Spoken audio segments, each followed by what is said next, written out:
Preparation कब start करी? तो मैंने 2016 में शुरू किया था महिंद्रा में, और 2016 से पहली बार मेरा RRBs में निकल गया था। लेकिन सब कॉन्फिडेंस फर्स्ट टाइम में बहुत ज़्यादा होता है, लेकिन हुआ क्या, उस समय जब फर्स्ट टाइम मेरा निकला इंटरव्यू में गया, एक्चुअली इंग्लिश मेरी आज भी वैसी है, हिंदी मीडियम से थे, तो वहाँ पे जाके मेरा फिर वही हो गया।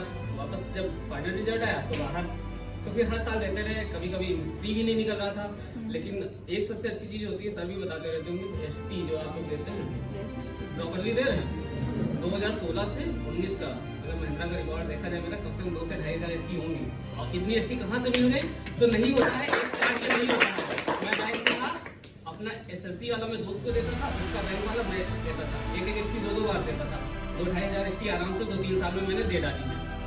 तो कभी पढ़ो या ना पढ़ो, जैसे कभी एग्जाम नहीं होता, बोर हो जाता है इंसान, हमेशा पढ़ नहीं पाता है, तो SSC वो जो ST होता है वो आप कभी ना छोड़ो, क्योंकि ST आपको प्री क्वालिफाई कराता है। प्री के लिए आप बहुत ज़्यादा नॉलेज की जरूरत नहीं होती, आपको ही पता है लेवल कैसा आता है। लेकिन जब नॉलेज की जरूरत होती है वो आपको मेंस में, वहाँ पे आपको टाइम की कोई बाउंडेशन नहीं, शायद 2 घंटे 60 मिनट 40 मिनट मिलता है, 160 मिनट ऐसे। तो टाइम बहुत रहता है वहाँ पे, आपका बस वो देखते हैं कि आपके अंदर कितना टैलेंट है, आप कैसे पढ़ रहे हैं। और बाकी सर के पास आप लोग पढ़ रहे हैं, सर IITians को पढ़ा दीजिए, बड़ा सौभाग्य रहा है, सब लोग जानते होंगे ये चीज।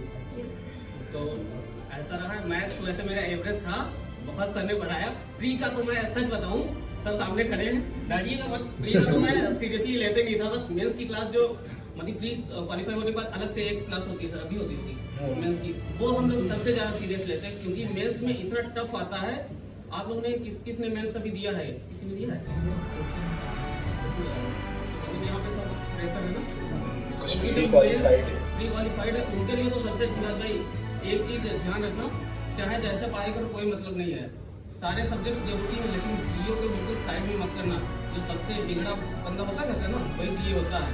50 में 36 नंबर आए थे, तभी क्वालिफाई हुआ था, हर बार जीए ऐसे जाता था। और इंग्लिश का रेशियो यही था कि वही 30 फाइनल में कितना आता है, मेंस में इंग्लिश कितना है बताइए? 7 नंबर कट ऑफ थी, मेरे 8.5 नंबर थे। सेक्शन क्लियर हो गया था इंग्लिश का, बाकी 50 में जीए में। जो वीक है उसमें यही करना है आपको, आप सारे को इक्वल वेटेज देकर तैयारी नहीं कर पाएंगे। और सबसे बड़ी बात जो इन्होंने बताई, ST, जो हम लोग आपको बार बार एम्फसाइज करते हैं, ST का तो सबसे बड़ा खेल रहता है, क्योंकि प्री में जब 100 में 80, 82, 85 नंबर लाने होते हैं, आप ला ही नहीं सकते ऐसे। ST को हल्के में लेकर कभी नहीं ला सकते हैं। जब एक ST 2-2, 3-3 बार दोगे, तभी वो स्पीड जब तक नहीं आएगी, क्वेश्चन सबको आ जाते हैं, जब करने बैठोगे सबको क्वेश्चन आ जाएगा। बस स्पीड नहीं होगी तो वो 60 मिनट में आप 80-85 नहीं पहुंचा पाओगे।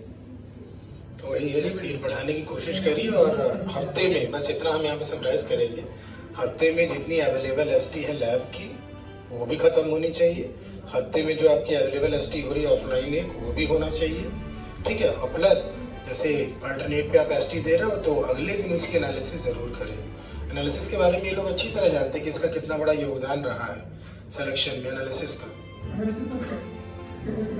एनालिसिस कैसे करें, आपने जैसे किया था उसको एक बार बताइए। आपके साथ 4 लोग जुड़ते हैं ना, आपको जो चीज नहीं आती है 4 में से किसी को तो आती होगी ना।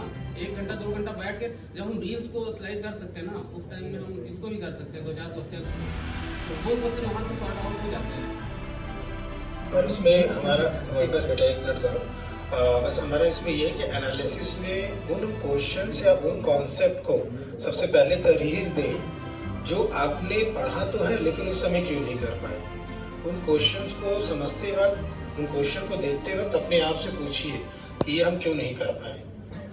और अगली बार अगर इस प्रकार का क्वेश्चन आया तो हम कर लेंगे कि नहीं, उसके एनालिसिस से इस तरह का कॉन्फिडेंस निकालिए पहले। उसके बाद दूसरे नंबर पे क्या ले आइए, उन क्वेश्चन को जो हम कर सकते थे, चूंकि समय की पाबंदी थी, उसकी वजह से उसको देख नहीं पाए, तो उन पढ़े हुए क्वेश्चन को पूरा करना। फिर जो नहीं पढ़े हो, अगर उसके कॉन्सेप्ट थोड़ा बहुत क्लियर है तो उनको करिए, अदरवाइज उनको सर्कल करके कहीं रोक लीजिए कि जब हम पढ़ लेंगे तो उसको जरूर पूरा करेंगे, ठीक है ना। बाकी ST में कम से कम आप 100% उसको मानकर, अपने आप को जज करने के लिए उस चीज को 100% मानकर कि जितना हमने पढ़ा है उतने में कितना % कर पाए। बाकी दायरा बढ़ता रहेगा जैसे जैसे आप पढ़ते जाएंगे।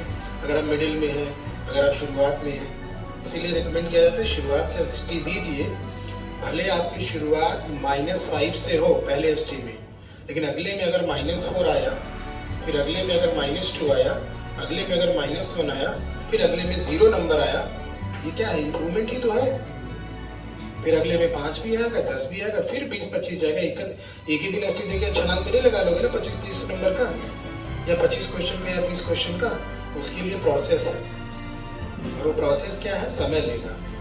बीज से पौधा, पौधा से पेड़, और पेड़ से फल मिलना, इससे मिनिमम टाइम लगता है, और वो मिनिमम टाइम आपको देना पड़ेगा। तो पहले बीज तो डालो, बीज तो बो। और सोचोगे कि भैया जब जिस समय पेड़ में फल देना चाहिए उस समय बीज डालोगे तो फिर क्या फायदा है? बाकी लोग तो फल खाएंगे, आप क्या करोगे? अभी तो बीज बोए हो। तो ये एसटी आपका उसी तरीके से है। तो एसटी देना ऐसे शुरू करेंगे तो काम होगा। अच्छी बात है कि 25-30 बच्चे अभी पढ़ रहे हैं। हम लोग 100 की बच्चों की बड़ी उधर बड़ा हॉल होता था, पढ़ते थे पीछे बैठकर, जगह नहीं रह जाती थी। सर आप संडे में भी दे रहे हैं? संडे में भी अभी संडे वाला तो हाल ऐसा होता था, अलग से कुर्सियां उठा के लगवाते थे सर। अरे लोग को मालूम है, लोग गवाह हैं। मतलब ये हाल रहा है। वो एक चीज रहती है जीए के लिए, जैसे मैं अपना बता रहा हूँ, बाकी सबका अलग अलग होता है। जीए का सीन ये रहता है, जीए ऐसे याद नहीं होती, कोई चीज याद होगी नहीं। मेरा ये था उस समय फोन मेरे पास जो था उसमें MP3 फाइल्स केवल जीए की थी, ऑडियो रिकॉर्डेड।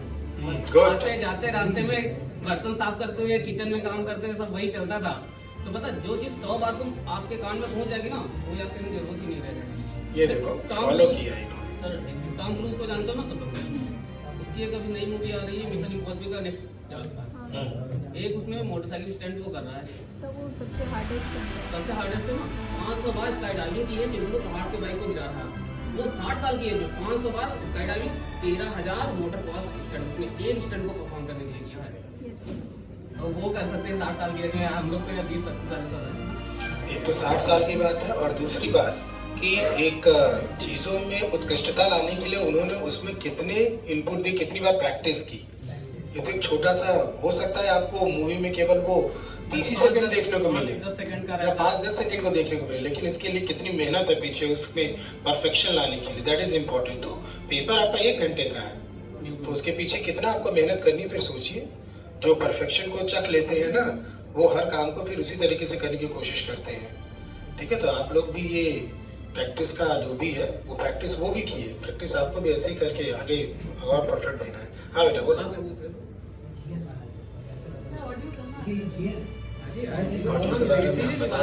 कोई भी वीडियो जो यूट्यूब का होता है उसको बहुत सी एप्लीकेशन है जिसपे कन्वर्ट कर सकते हैं। डाउनलोड कर कन्वर्ट कर दो ऑडियो फाइल में, ऑडियो फाइल ही रहेगी, रिकॉर्ड करके एक ये तरीका हो गया जिसको कन्वर्ट करने को बोल रहे हैं। दूसरा तरीका शायद मैंने इस क्लास में बोला ना हो कि आप अपनी ही आवाज में पढ़ी हुई चीजों को रिकॉर्ड कर उसको कर लीजिए। सबसे अब ये हमने हमेशा क्लास में इंग्लिश के लिए और जीए के लिए बोला, इंग्लिश के वोकैब के लिए और जीए के लिए। इन दोनों में तो चीजें हैं ना कि याद करने लायक। तो उसको जैसे इन्होंने कहा बर्तन मांजते हुए सुन लिया, खाना बनाते हुए सुन लिया। आप चाहोगे तो टाइम कहीं से भी निकाल सकते हो, बस आपको टाइम निकालने आना चाहिए। हर जगह टाइम निकाल सकते हो पढ़ने का। नहीं तो गाना सुन सकते हो तो गाने की जगह कह लो कि ये पढ़ाई वाला सुन लो, क्या दिक्कत है? वही दिक्कत है ना, तो किसी से नहीं छूटती होगी जो भी नहीं आ रही है। ठीक है, एनीथिंग एल्स? हाँ बेटा पूछो। सर 3 साल तक कांस्टेंसी कैसे बनी रही? अरे ये मत पूछिए, बस वो जो जैसे मैं यहाँ पे आया हूँ ना, फेयरवेल की स्टोरी बताओ। मेरे साथ वाले आपके साथ ये बैठी है ना, साथ में पढ़ रहे हैं, ये जब यहाँ खड़े होंगे ना कल, और बैड अनफॉर्चुनेटली ऐसा ना हो, अनफॉर्चुनेटली आपके साथ नहीं हो, आप यहाँ नहीं आ पाए, तो वो चीजें आपको यहाँ पे लाने के लिए मजबूर करती है। ऐसे नहीं, यही से हुआ करते थे, बहुत प्रिय थे, जैसे अंजन सर तो कैसे टोन करते थे, कुछ लोग साथ में पढ़ते थे, आज वही बैठे हैं, कुछ लोग SBI PO बन के निकल जा रहे हैं। तो वो हमें पता हमें कह रहे थे, लेकिन वो क्लियर करना है ना चीजों को। और सबसे बड़ी बात है, आपको अगर क्लियर करना आ गया ना, क्योंकि पोस्टिंग मैक्सिमम गांव में होती है, स्पेशली बॉयज की तो गांव में ही होती है, वहाँ पे आप बीएड नहीं कर पाओगे, यहाँ नहीं आता भाई। ऐसे ऐसे कस्टमर आते हैं गाँव में, उनको समझाना मुश्किल होता है, क्यों वो आपकी बात सुनना ही उनको पसंद है। वो जब तक आप मुझे बोलोगे नहीं तब तक वो जाएंगे नहीं, खड़े रहेंगे। तो ये चीज जरूर है, पेशेंस बहुत जरूरी है। 2000 क्या था, 16 से 2016 से 19। थोड़ा फेलियर की स्टोरी थोड़ा शॉर्ट में बताओ तो। फेलियर की क्या, हर साल मतलब यही था। इंग्लिश एक तो था मेरा वीक, तो फिर कैसे निकल जाता था। मेंस का जीए मैं पढ़ लेता था, वैसे जैसे सब पढ़ते हैं। बस जब हो गया प्री क्वालिफाइड तब मैंने जीए पे ध्यान दिया, बाकी मैथ ये एसटी वगैरह देता रहता था। लेकिन वो चीज नहीं हो पाती थी। ग्रुप में बैठते थे, ग्रुप में वैसे चलते थे, चलो 4 क्वेश्चन हो गए, चाय पी लेते हैं, फिर थोड़ा, फिर वो जो एक तरह से मतलब कि बैठ जाओ फिर उठना नहीं है, वो मेरा लास्ट ईयर में ही आया है, जब मतलब मेरे साथ के ग्रुप के सब आगे निकल गए हैं, तब जाके मैंने फिर अपने लाइब्रेरी और कमरे में बंद होकर पढ़ना शुरू किया है। फिर वहाँ पे मेरा फोन वगैरह सब वही हो गया था कि जो कुछ है सब बस IBPS से रिलेटेड चीजें मिलेंगी। उस समय जब ग्रुप में पढ़ाई करते थे तो ग्रुप में क्या कॉन्सेंट्रेट करते, कैसे पढ़ते थे ग्रुप में सर? एक्चुअली जो लास्ट का 3 लोगों था, आपको पता है निधि जायसवाल थे, विवेक था, BOB में है, तो हम तीनों लास्ट में रह गए थे। ये केवल ग्रुप डिस्कशन करते थे, मैथ के वो क्वेश्चन जो केवल फंसते थे, बाकी अदर क्वेश्चन नहीं, और रीजनिंग नहीं करते थे। रीजनिंग सब एक्सपर्ट थे, शायद मैक्सिमम लोगों का रीजनिंग अच्छा होता है, तो रीजनिंग नहीं करते, केवल GA का होता था कि हर एक दिन का, जैसे आज का पढ़ा, फिर कल के क्वेश्चन हम लोग रिवाइज करते थे, जो कल बोले थे आज तो नहीं भूल रहे हैं, तो इस तरह से सीन रहता था। GA का क्या सोर्स आपने पकड़ा है? ऑनलाइन ही रहता था, बाकी यहाँ से मिलने वाली मंथली होती थी, बाकी कई सारी ऐसी वेबसाइट है जहाँ से आपको मिल जाएगा पर मंथली, और वो PDF जो आती है। तो वीकली प्रिपेयर करना है? नहीं, रोज का आपको पढ़ना, वीकली तो छोड़, रोज का तो पढ़ना, फिर आपको जो वीकली मिल जाए, मंथली मिल जाए, जो आपके पास मिल जाए वो आपको करना, क्योंकि वीकली पढ़ोगे उसमें भी वही चीजें मिलेंगी। नहीं ज्यादा होता, हम लोगों को ये लगता था कैसे हम 4 बार पढ़े, हो जाती थी आसानी से, जब आप कर लेंगे तो हो जाएगा ये। मतलब कि अगर 100 पेज की PDF हम प्री क्वालिफाई करने के बाद मेंस तक हम 4-5 बार नहीं पढ़ पा रहे हैं, तो क्यों नहीं पढ़ पा रहे हैं? जब हम लोगों से हो सकता था इतने फेलियर्स से, तो आप लोग तो बेटर ही होते। सर आप बोले कि नॉर्मल फेलियर्स निकल जाते हैं, जब फिर उसके पीछे में कोई स्ट्रैटेजी रहती होगी? सीधा सा है, केवल ST प्रैक्टिस, जितना मोर प्रैक्टिस, बस ST दे के आप बस। प्रीलिम्स क्लियर कर सकते हैं। हाँ हो जाता था। मेरा अपना है ये, तो मेरा तो हो जाता, क्योंकि मुझे प्रीलिम्स में जो भी लेवल आता है वो इतना टफ नहीं होता है। आप उठा के ऐसे बैठो तो सारे क्वेश्चन कर रहे हो, वहाँ पे केवल प्रेशर जो होता है उसको कंट्रोल करना होता है, वो तभी होगा। फिर भी कुछ सिलेबस में कवर किया होगा आपने कि मतलब ये कितना तो सिलेबस तो ये जो 3-4 महीने क्लास होती है उसमें प्रीलिम्स का आराम से कवर हो जाता है, वो अगर आपसे ठीक से पढ़ लिए हो ना तो अब वहाँ पे प्रॉब्लम नहीं होगी। मैथ्स वगैरह जानते हो, आपने प्रीलिम्स दिया होगा तो उसमें कितना इजी आता है। ऐसे जब वहाँ की जो कैलकुलेशन होती है वो अगर बिना पेन उठाए आप करने लगे हो तो प्रीलिम्स कोई प्रॉब्लम नहीं करेगा आपका। एक बार आपने जब सिलेबस पूरा कर लिया ना तो फिर दोबारा उसके लिए जरूरत नहीं है। तो जैसे ST आप शुरू से दे रहे हो, ठीक है ना, जब ST शुरू से दोगे तो एग्जामिनेशन के पैटर्न से भी आप अवगत रहोगे, और जैसी क्लासेस खत्म होंगी बस उस ST की फ्रीक्वेंसी बढ़ा देनी है, ठीक है ना। फ्रीक्वेंसी तो उतना रखना ही रखना है, साथ ही साथ इसकी फ्रीक्वेंसी और बढ़ा देनी, और जो कुछ होना है सब स्पीड टेस्ट से ही होगा। कहने का मतलब यहाँ पे पढ़ा दिया गया, अगर उसका एप्लीकेशन नहीं कर पा रहे तो सब कुछ धरा का धरा है, ठीक है ना, फिर कोई मतलब नहीं है फिर उसका। तो एप्लीकेशन करने के लिए कैसे अप्लाई करें सीखी हुई चीजों को, उसके लिए ST आपको देना ही है। सब कुछ ST से बेटा बाहर आएंगे चीजें। कहते हैं ना, स्वाध्याय प्रतिभा की पाठशाला कहलाती है। और आपकी प्रतिभाएं जो अंदर छुपी हुई है वो बाहर तभी निकलेगी जब उस पाठशाला में रेगुलर आप जाओगे, ST रेगुलर दोगे, और जब ST रेगुलर दोगे तो आपकी इनर जो एबिलिटी है एनालिसिस की, पेशेंस मेंटेन करने की, क्वेश्चन न आते हुए हमें अपने आप पे कैसे कंट्रोल करना है, इस चीज का ये धीरे धीरे विकसित होता रहेगा। और एक दिन जब वो थ्रेशोल्ड पार करेगा, आपका सिलेक्शन है, थ्रेशोल्ड ही तो पार कराना है। किसी को इतना टाइम लगता है, किसी को इतना लगता है, किसी को इतना लगता है। वो डिपेंड करता है कि अपने टाइम पीरियड के दौरान वो कितना सीरियस रहा है, कितना थोड़ी सी मस्ती किया है, कितना थोड़ी सी और मस्ती किया है।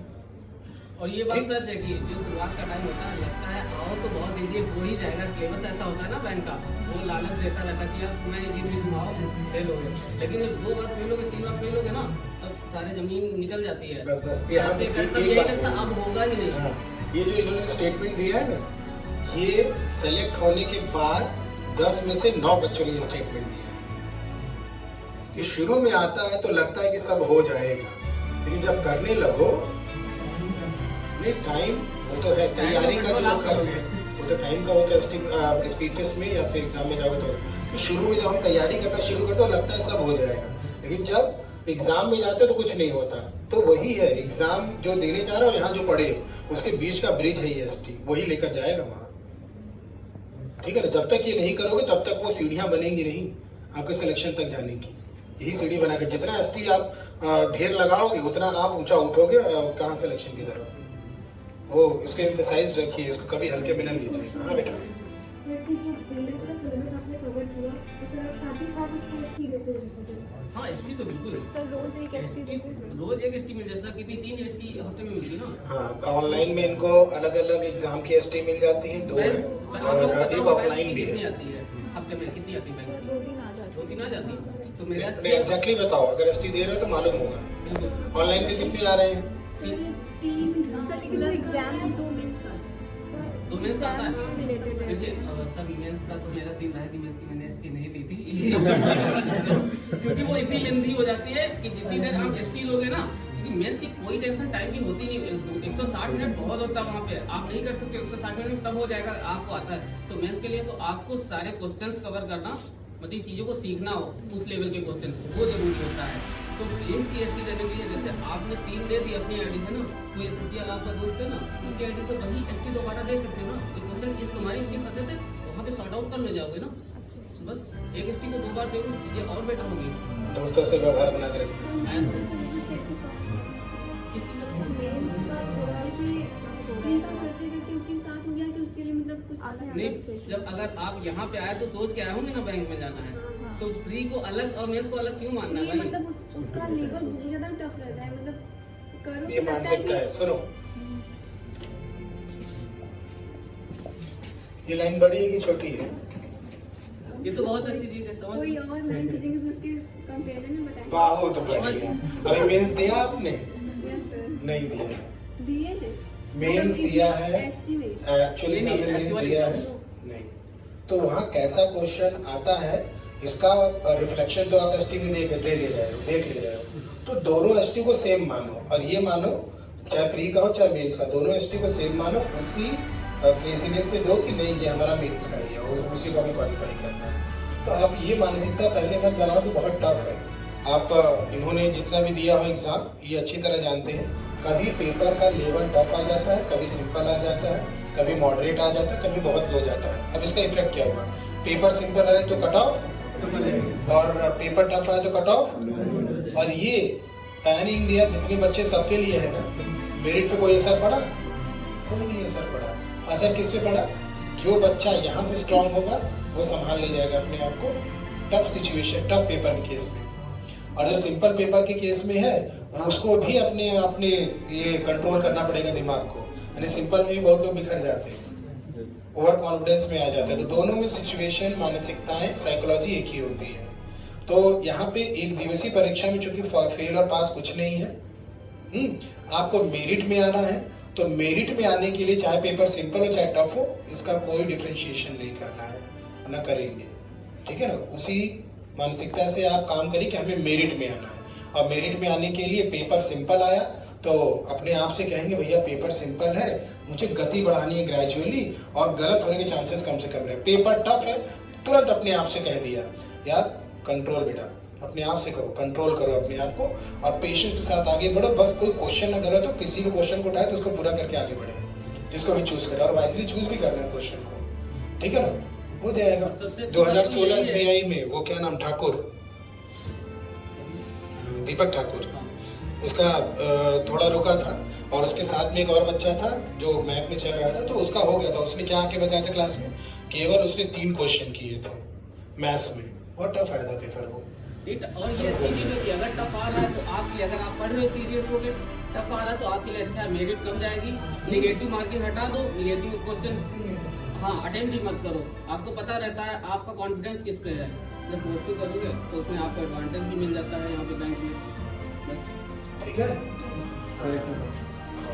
सिटिंग अरेंजमेंट और पजल में आ तो जाता है प्री में, तो उसमें स्पीड कैसे बढ़ाते हैं? यह सीधी प्रैक्टिस ही है। जब वही हम लोगों का अलग अलग रहता था, मतलब पजल की पूरी PDF हमने 100 पन्ने की ले रखी थी। जब केवल पजल ही हम 2-3 बार 100 पन्ने की कर 100 क्वेश्चंस की पूरी PDF कर डाल रहे हैं तो पजल तो आसानी से आ ही जाएगी देखते। लेकिन जो फ्री में आता है बहुत इजी आता है, कॉन्फिडेंस में कभी कभी मेरे साथ हुआ है ना, लेकर बैठ गए तो बैठे हैं 44 क्वेश्चन RRB में हो पा रहे हैं, वह बात तो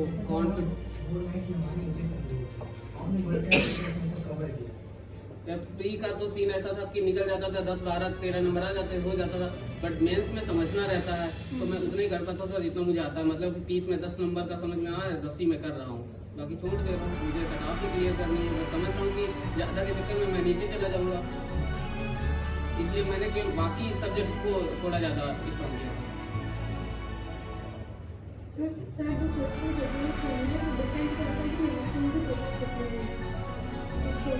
नहीं, ये तो हर नदी पेपर में अलग अलग लेवल आ जाता है, तो उससे कट ऑफ का तो मुझे नहीं लगता है कोई रिलेशन रहता है। ठीक है, तो मेरे ख्याल से क्वेश्चन जब शुरू होगा तो शुरू ही है, तो वो नहीं पाए। ठीक है, सबको बुला लेते हैं। ओके, तो भाई उससे पहले इनका नाम है अविनाश, पूरा आप पढ़ के बता देना। ठीक है, Avinash Chandra Shukla, father's name, this is very important, Vijay Prakash Shukla, organisation name IBPS clerk, और एग्जाम रोल नंबर है और IBPS रोल नंबर है, और आज 24 तारीख है और इसमें सही नहीं। Academy of excellence and personality development certificate of achievement, ये आपके नाम का कब होगा? जल्दी होगा। कुल मिला के इनका हो गया है तो तुम लोग का भी हो सकता है। आई बात समझ में? अच्छा ये बता, अच्छा जो तुम बात कर रहे थे, इनको यहाँ खड़े हो देख के कैसा लग रहा है? इसमें दिल में क्या लग रहा है? लग रहा है हम लोग विवाह होते हैं। देखो ये हुई ना बात, इसको कहते हैं क्रेज। आप भी कभी यहाँ पे खड़े हो, अब लोग आपको देखे कि नहीं? कभी नहीं, तो हम जनरलाइज करें सबके। नेक्स्ट पे जो भी है, आप भी यहाँ खड़े हो और लोग आपके लिए तालियां बजाएं, और आपके नाम के साथ साथ आपके माता पिता का भी नाम यहाँ पे लिया जाए, और वो भी गौरवान्वित फील करें, महसूस करें। ठीक, माता जी क्या करें? ऐसे सर का वीडियो बने, हम अपने डेस्क से वहाँ पे देखें। बहुत बढ़िया।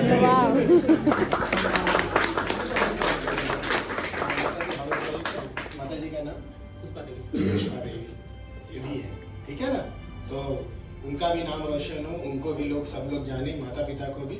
फिर आपको तो खुशी होगी, बाकी माता पिता को तो भाई आंखों को भी देखोगे तब भी खुशी का नहीं पता चलेगा, उनके दिल में कितनी खुशी हो रही होगी वो केवल वही जानते हैं। एकमात्र प्राणी इस दुनिया का ऐसे है, माता पिता, जिनका कब गुस्से में खुशी होती है और कब खुशी में गुस्सा तो नहीं होता, इसका विपरीत नहीं होता, लेकिन गुस्से में उनका प्यार जरूर होता है। क्यों? बहुत गोली देते तो इस चंद्रा परिवार की तरफ से ये एक छोटा सा मेमोरी के तौर पे कि भैया हमें और आप सभी लोगों को ये किसी न किसी दिन जिंदगी के किसी और मोड़ पर जब कोई और अचीवमेंट हो इनका, तो एक बार याद करें कि नहीं हमने शुरुआत कर सकते। ठीक, all the best for future universe, और ये ऐसे ही आगे बढ़ते रहे, और कई लोगों के, आप जैसे लोगों के, सभी लोगों के लिए मोटिवेशन का कार्य, और आप भी कभी, ठीक।